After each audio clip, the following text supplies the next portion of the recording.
Now, amid all this, what does the Israel-Palestine war mean for Kenya? We are now joined live by Professor Macharia Munene, a professor of history and international relations, for some clarity and for context. Professor, thank you for joining us tonight on NTV Weekend Edition. And just straight to the point, first, when we had a situation between Russia and Ukraine coming up, many people in Kenya did not understand the extent of impact it would have on us, but we later came to find that it affects even our food security. So in the event that this situation between Israel and Palestine escalates to an unfortunate stage, what would that mean for Kenya? Well, start with Kenya and Israel have strong sentimental relationship, and whatever happens to Israel is of great interest to Kenya as a country and the people, mainly because of religious purposes that most people claim to be Christians, and they identify with Israel for that matter. It also is very close when one side is in a crisis, the other tends to empathize with it. When Nairobi was attacked in 1998, the Israelis were among the first to show up to come and give aid to help rescue people from the debris. And they impressed Kenyans with their efficiency and quick response. And when the Israelis were trying to rescue people from Entebbe, Kenya also helped in that they have this record of helping each other and empathizing with each other. So the general sympathy in Kenya is on the side of Israel. The escalation, the surprise now, is that the Israelis were caught flat-footed by the Hamas at this time. As has been pointed out, it's back to 1973 when there was the Yom Kippur War, when there was that such surprise attack.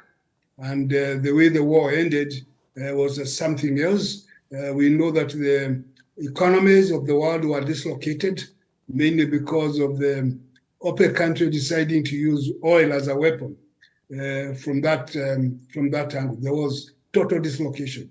We do not know whether this will escalate to a point where it might repeat some of the policies adopted by the OPEC countries of cutting oil to anyone who empathizes and sympathizes with Israel.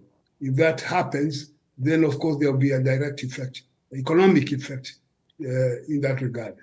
All right, and just for clarity, do we have an idea of which specific areas are going to be affected when we talk about the economic effect, just for avoidance of doubt?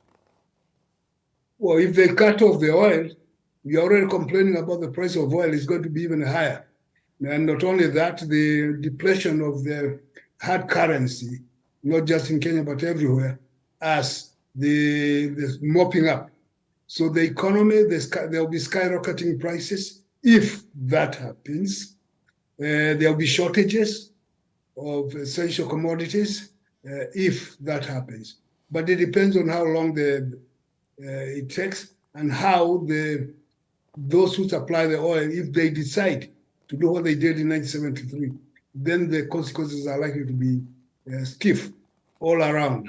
But if they stay out, then it will be just something to watch and be careful you don't get caught in between. All but right. Kenya, the position is taken right now is normal, is expected, supporting for Israel because of those reasons.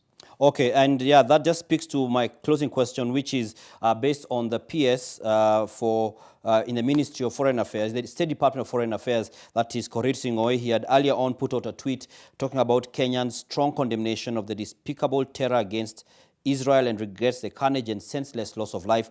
And just a few minutes ago, we just received a statement from the ministry, again, still signed by the PS. And I'll just read it quickly in brief, that it is with grave concern and profound dismay that Kenya's Ministry of Foreign and Diaspora Affairs condemns in the strongest terms possible the unprovoked attack by Hamas militants on the people of Israel early today. This egregious act of violence has not only disrupted the fragile peace in the Middle East, but also poses a significant threat to global peace. And I'll just keep some parts of it, and it says that Kenya strongly believes in the principles of constructive dialogue, negotiation, and diplomacy as the only means to resolve conflicts and disputes. We firmly support international efforts aimed at achieving a lasting and just solution to the Israeli-Palestinian conflict, and we call on all parties involved to immediately cease hostilities, exercise restraint, and seek a negotiated agreement. We shall be putting up these details on our social platforms. But Prof, some have criticized the PS for this statement, arguing that are we already taking sides? Some are picking up the narrative that it is again Kenya siding with the US. Is this reading too much into what the PS has said, or is it a statement that is expected of Kenya based on our relations? Well, it is a statement that is expected from Kenya, given its solid support and understanding between the two countries. It really has got nothing to do with the United States. This is not that issue of Ukraine or Haiti. This is Kenya and Israel from the time of independence.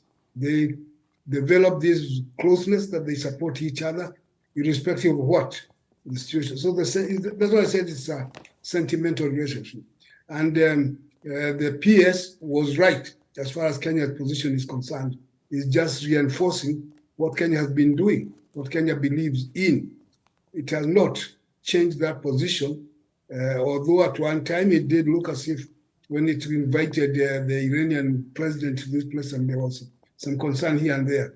The statement by the PS is appropriate given Kenya's record in the past. It is not because it's been pressured by the United States. It's just natural for Kenya. All right. Thank you very much, Professor Macharia Munene, for your insights on this. Definitely something to keep watching and hoping for the best, even as we've seen some serious attack in Israel. And we've been speaking, like I said, to the professor who has given us insights on the fact that if this gets into a full-blown war, which is not going to be contained, here in Kenya, we are likely to experience increased fuel prices, increased prices of commodities, per the professor's explanation. And definitely, as we keep monitoring this story, we are going to give you updates across our platforms, online, on TV, on radio, as well as on the newspaper.